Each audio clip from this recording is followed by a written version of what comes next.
নেই কোনো band party, নেই ঘোড়াগাড়ি কিংবা আতশবাজির ঝলকানি।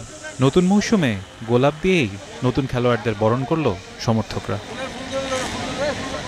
2025 সালে লিগ চ্যাম্পিয়ন হয়েও নানা সংকটে টিম মোহামেডান।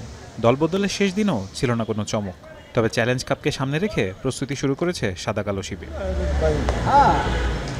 মনের মতো দল না পেলেও তারুণ্য অভিজ্ঞতার মিশেলে ভালো কিছু করতে চায় ঐতিহ্যবাহী দলটি। দল নিয়ে আশাবাদী দলের অন্যতম সদস্য রহিমউদ্দিন।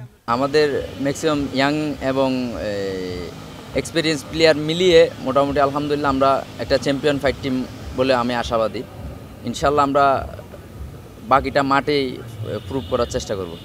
গেল মৌসুমে 23 বছর পর প্রথমবার প্রিমিয়ার লিগের শিরোপা জিতে মোহামেডান।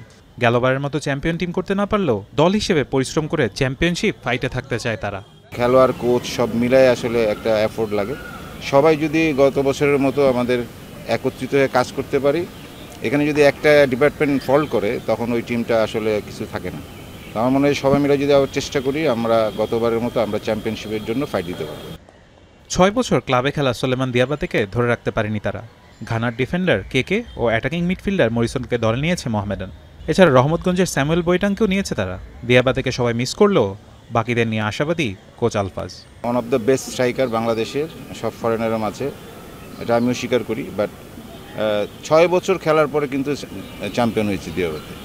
ভালো প্লেয়ার যারা, তারা সবসময় এক ক্লাবে খেলে না, এটা কোনো ব্যাপার না। বাট আমাদের ভবিষ্যৎ চিন্তাও করতে হবে। এক ক্লাবে খেলবে অনেক বছর, আর এক ক্লাবে যাইতে হবে, খেলতে হবে, এটাই স্বাভাবিক। তো এটা সবাই মেনে নিতে হবে এবং সবাই এটাকে ওভারকাম করে আমরা ইনশাল্লাহ চ্যাম্পিয়নশিপের দিকে আগাবো আর কি ইনশাল্লাহ।